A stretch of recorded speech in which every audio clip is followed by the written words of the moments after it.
I am very late to the party, and a lot of people have talked about the Nikon ZR, the first real collaboration between Nikon and Red Cinema. And I told myself that it seems like it has a lot of shortcomings, and I am not a Nikon shooter, I'm not a Red shooter anymore, and so I was not going to get this camera. But then I rented it for a week and tried it. And now I'm gonna buy it. So here are 5 things that changed my mind on the Nikon ZR. If you're new here, my name is Curran Sheldon, and I am an Oscar-nominated filmmaker and ASC award-winning cinematographer. I just launched a members-only version of this channel that has a 90-minute full documentary interview course, so consider becoming a channel member and supporting the channel, as well as getting first look at videos about the Nikon ZR, lens reviews, footage dumps, and so much in between. So consider becoming a channel member, but today we're talking about the Nikon ZR.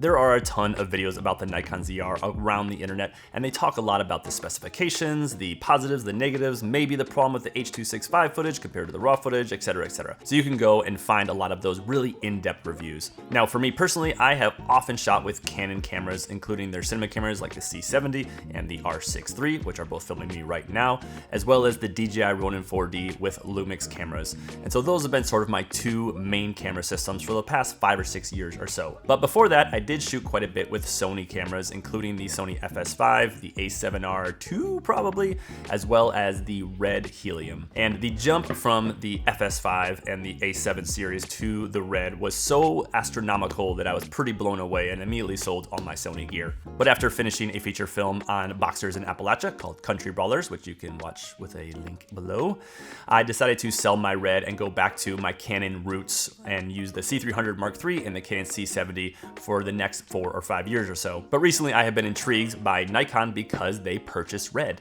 and the Red Helium was always my favorite image I've ever captured on any camera. The 16-bit RAW codec that is Red code is so robust, and the colors are so beautiful that every time I see that footage on my computer from past years, I'm just a little bit sad that I still don't have a camera with that incredible image. But the Nikon ZR has perhaps promised that incredible Red image quality, but in a much more usable and affordable and portable package. So that's why I decided to rent the ZR to see what all the hype was about. So here are my 5 favorite things about the Nikon ZR after using it for a couple weeks. Number 1 is that Red code. I loved using Red RAW, even though it's a 16-bit file on the DSMC2 and V-Raptor series. It edits back super smooth, and that is a really important thing when a lot of the 8K RAW and ProRes RAW that I get from the Ronin 4D or the Lumix cameras really does drag down my computer. Now, this Red RAW is only 12-bit, but it still has my second favorite feature of this camera, which is incredible image quality and color. Honestly, when I started reviewing the images coming out of this camera, I was blown away. It really felt like the first time I shot with my Red Helium, where it was just an actual visible leap to what I had been shooting in the last couple of years. Now, I love Canon cameras. I love their 12-bit RAW, and especially on the C70, those RAW file sizes are really manageable and small. But again, when you've shot for 13 years and you're shooting feature films, that 5 or 10% of image quality improvement that you get with something like Red RAW and the Nikon ZR is visible, and I really appreciate. Now, the image quality is not only 6K and very detailed and gorgeous, but that color fidelity that I remember from the Helium is infused within this camera. And what I mean by that is that every color is rich and deep. When I think a lot about some of my least favorite cameras and least favorite colors, for example, from Sony, no offense, I always describe it as being just a thin image. The colors look thin, some colors kind of go off into a strange direction, and they don't actually look like I see with my eyes. Red is actually better than what I see with my eyes. It has that quality where the colors are so rich, whether it's a weird looking green like on my kids' jackets or their red gloves, you can tell the difference between the different colors of green within the actual forest that I'm filming in. It just has that color fidelity and color depth, that deepness and richness that I loved from my original Helium camera. And the Nikon ZR has it, and I could not be happier about that. So that's the most important thing, the image. Now, I also have no Nikon Z lenses. I don't have anything that even has a Z mount, But I do have some Sony E-mount glass because I shoot a lot on the Ronin 4D. And my favorite lens of all time, the Zeiss Otis 50mm, comes in E-mount. And so you might be thinking, well, how does he have an E-mount from Sony on a Nikon camera? And that's because right here in between is a tiny little adapter that is made by Megadap, which allows you to put any E-mount lens onto the Nikon ZR or any Z-mount camera. And if you know anything about E-mount, you know they have the most robust collection of lenses you can get, whether it's from Sigma, Zeiss, Sony, and tons of third parties. The E-mount might be the most open mount out there in the mirrorless world. And so the fact that you can use all E-mount glass on the Nikon ZR, and frankly, the adapter's so thin and so small that it just feels like it's a native lens. So for someone who's never used Nikon cameras and is coming from other systems, having the ability to put E-mount lenses on this camera is a huge bonus, and one more reason why I'm very much considering buying this camera.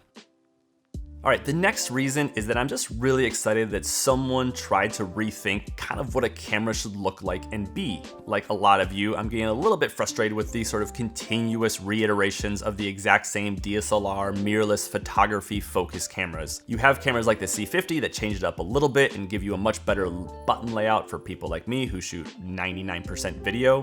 But the Nikon ZR sort of feels like one of the first times anyone's actually sort of rethought, what are these small mirrorless hybrid cameras and what should they look like and how should they function? Because this thing is just laid out in a lot more of a simple manner than most hybrids today. It's very small. I've added this small rig cage, which I've also just bought and maybe will return if I don't get one, but it offers a much better grip. It's actually really beautifully made and is a nice grip on the side of this camera. But otherwise, the camera is really minimalist and small. So if you want it to be incognito or just travel really light, then you can take the grip off and just have basically a long box of a camera. Now, on top of the camera, we have these 3 buttons, and that's pretty much all the programmable buttons on the camera itself. It's just 1, 2, 3, and that's it. With a couple more buttons on the back for your menus and for playback and for moving the joystick around so you can go through the menus or moving your focus point around. And I've seen in quite a few reviews that it's almost too minimal. They want more buttons.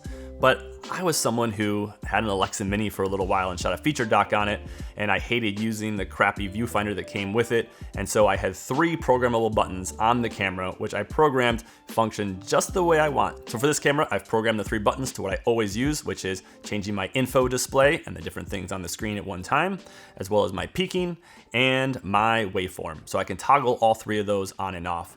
But the camera also has tons of beautiful touchscreen functionality so that if you did want to go deeper in the menus or wanted more options, there's plenty of different ways to do that on the actual touchscreen itself. Which brings me to my 5th and final point, and the thing that I love most about this camera, and that is this beautiful 4-inch screen. So many people are always asking for more specs or more resolution or more frame rates, but for someone like me who shoots at 24 frames per second in 4K or 6K, and that's pretty much it 98% of the time, I want better usability. The buttons, which we've talked about, are incredible. The build, the quality, the usability of the camera is also incredible, but it's this screen. This 4-inch bright monitor that comes on the back of the camera that really sold me on the Nikon ZR. And a lot of people have talked about how amazing this screen is, but let me reiterate, this screen is incredible. Going back to the 3-inch screens on the C50, the R6 III, or the Sony a7 IV is so frustrating after you've used something this big and this beautiful. Finally, someone in the hybrid mirrorless space gave us what we really wanted, which was a better viewing experience for the actual footage we're shooting. What's also really nice about having a screen this size is you can still see all of your settings and your waveforms and your level and everything else that you actually want on your screen, and it doesn't feel like it's taking up the entire thing.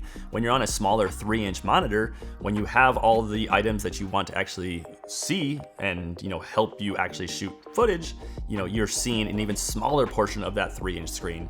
But because this is so large and so bright and so beautiful that you can have your waveform on there, you can have your level, you can have all your settings on there, and you are still getting a full viewing experience. So those are the main 5 things that I love about the Nikon ZR. A few that I'll just run through really quick. The menu system is actually pretty incredible. I'm really used to using Canon menus, and so I'm really comfortable with those. Lumix as well, but those are a little more convoluted. but I did just rent the Sony a7 IV, but those menus are so atrocious and so difficult for me to sort through just to set up the camera the way I want. I thought, man, maybe I just haven't used a Sony in a long time and don't know how to set up the camera. But then I opened this camera's menus, and within 10 minutes I had the whole thing set up exactly how I like to shoot and have all my buttons programmed. The menus are really intuitive and really nicely laid out and very easy to look at. Again, is it because of the giant screen? Maybe, but all I know is I've never used a Nikon before in my life until just a week ago, and this thing was really easy to learn, and I can find everything I need to find in these menus way faster than almost anything else that's not called Canon. I also love this camera has 32-bit float audio internally, so if you're putting on an external mic or the Tascam XLR, you're automatically getting 32-bit float audio, which is something my Canon C50 for twice the price and a cinema camera and has a XLR module can't do. Now, one thing that Nikon just added to this camera via firmware, which is the reason it sort of pushed me over the edge to try it out, is that they added time code to this camera. So it's still through the 3.5mm jack like you would for like a tentacle sync. So instead of the sound, it actually gives the camera true time code and not just waveform time code. And so you can sync this to other cameras, which I do all the time in my work. And frankly, I don't like using cameras that don't have a time code feature built into them. Now, one feature that I really love in this camera, and is one of the main reasons I use Canon cameras, is that it has a manual focus confirmation box that is red, and then when you find focus, it turns green, so you know if you're actually in focus. Now let's get onto the downsides of the Nikon ZR, because there are a few. The two main ones that I've come across that have bothered me just a little bit, but I've found some workarounds, is that there's no focus peaking in Red RAW, which is very bizarre. And I've heard a lot of people talk about this. You can use NRAW, you can use H.265, you can use ProRes, and you can get focus peaking on your actual beautiful monitor, but in Red RAW you can't. So I have no idea why that is, but it is a pain in the butt. Now, one thing that I've heard a lot of people talk about as a downside to the Nikon ZR is the file sizes when you're shooting in Red RAW. And that is very, very true. The file sizes are pretty massive. Now, one of the nice things about Red cameras, and especially the DSM-C2 cameras, is they had a large range of compression ratios, from 2:1 all the way up to 22:1. So depending on what you were shooting, you could find a compression ratio that it gave you a very manageable file sizes, but still had that 16-bit RAW recorded directly to the media. Unfortunately, the 12-bit RAW that's in the Nikon ZR doesn't have any compression levels. It's just Red RAW, and I don't know exactly what the compression is, but it's probably closer to like 4:1 to 5:1. So if you're shooting 24 frames per second with a 1 terabyte card, you're only gonna get about an hour, hour and a half, I believe. But what I have noticed with this camera is that it wants you to shoot RAW. I don't know exactly what that means, other than kind of like my Helium and kind of like shooting film. When you take this camera out, you want to use the highest quality possible, and so therefore you are just way more careful with the type of footage that you shoot. And I have seen a few people take the Red RAW, and I've tried this out myself and it works very well, put it into DaVinci, and then transcode it to a more manageable H.265 file size, and you still retain a lot of the color fidelity and depth of color that the Red RAW originally gave you. Since I've had this camera, I've shot almost exclusively in Red RAW, but I have shot a little bit in NRAW, and there's quite a few folks who have said that the NRAW is almost as good as the Red Code, if not just as good, and there you can have a slightly lower compression and allow you to get about twice the amount of runtime on a 1 terabyte CF Express cards. So there you go, all the reasons that I'm now considering buying the Nikon ZR, with the primary ones being the beautiful image and incredible color, the Red Code codec, and this unbelievable 4-inch screen. All of that combined makes this an incredibly compelling package. And it's also a call out to all the other camera manufacturers to really try and rethink how a camera is designed and what it can do. Take a page from Nikon's book, start rethinking cameras, and give me more unique and more fun to use cameras like the Nikon ZR. All right, so that's it for this video. Thanks for watching. If you can, please subscribe below and click that like button, and also consider becoming a channel member where there's a 90-minute documentary interview course that you can watch, as well as tons of first look videos, footage dumps, and everything in between. All right, I'll see you over there, and I'll see you here in the next video.